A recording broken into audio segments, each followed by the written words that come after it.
Samiin Teheraan aara gurraachaan haguugame sagaleen misaayilaa fi jettiiwwan waraanaa jireenya guyyuu raasaa jiru. Torban tokkoof kan itti waraanni USA fi Israa'el Iraan irratti banan biyyattii gara muddama kanaan dura argamee hin beeknetti geesseera. Opereeshinii yaalii ulfaataa fi sodaachisaa keessa kan jirtu Iraan maaltu ishee mudachaa jira? Har'a odeeffannoo maddoota manamoorraa walitti qabneen haala qabatamaa jiru gabaabbinaan isiniif dhiyeessina. Kun Beekuu Miidiyaadha. Chaanaalii kanaaf haaraa yoo taatan subscribe godha. Viidiyoo kanallee like gochuun hanga dhumaatti nu waliin tura. Haleellaan qilleensaa kun gurraan 28 irraa kaasee handhuura biyyattii Teeraanii fi magaalota kaabilitaa akka Zaanjaan irratti xiyyeeffachuun cimee itti fufeera.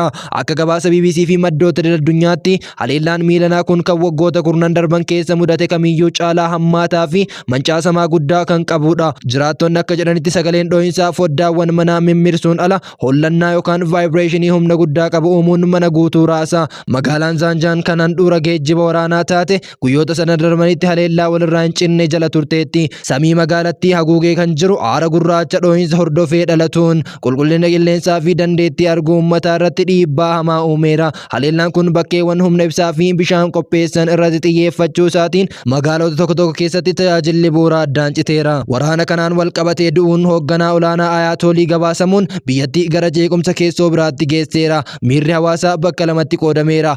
Gareen tokko bilisummaan dhufa jedhanii gammachuun yoo ililchan, gareen biraa immoo sodaa egeree biyyaa fi gadda mootummaatiin muddama keessa jiru. Du'a kan hordofee humni ittisa nageenyaa hedduminaan daandiiwwan irratti bobbaafamaniiru. Kunis uummata gidduutti sodaa dabalataa uumuun ala deeggartoota mootummaa fi mormitoota gidduutti walitti bu'iinsa uumuu danda'a jedhamee sodaatama. Namoonni eenyummaa isaanii dhokfatanii kan BBCtti dubbatan tokko tokko du'a isaa kun ni gammade kun ni boo'e miirri akkasii jiraata jennee hin eegne jedhu. Jeequmsi keessoo kun waraan alaa waliin makamuun biyyattii kufaatii hamaatti geessuu danda'a jedhanii xiinxaltoonni sodaachaa jiru. Dhimmi kun jireenya guyyuu irrattis dhiibbaa hammaataa uumeera. Mootummaan Iraan qunnamtii alaatti addaan kutuuf intarneetii ugguruun isaa namoonni akka odeeffannoo wal jijjiiran rakkiseera. Gama biraatiin akkuma haleellaan eegaleen uummanni nyaata bibbitachuun kuufachuu eegaluun gabaa irratti hanqinnaa fi muddama uumeera. Gatiiwwan bu'uuraa baay'ee ol ka'uun keessumaa maatiin harka qalleeyyiin rakkoo keessa galaniiru.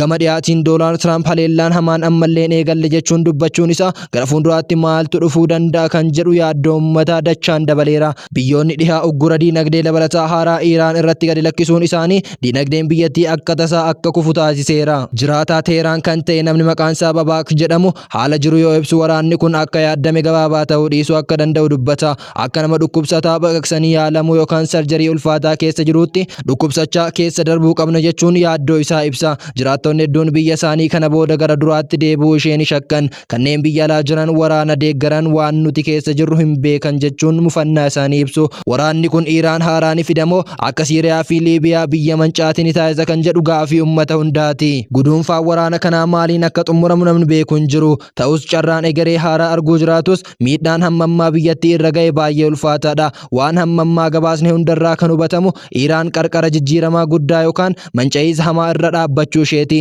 Maddoota manamoorraa odeeffannoo dabalataa hordofuun barbaachisaadha. Nutis haala jiru hordofnee isiniin gahaa jirra. Subscribe gochuun maatii Beekuu Miidiyaa ta'a. Hamma gabaasa biraan walitti deebinutti nagaan nuuf tura.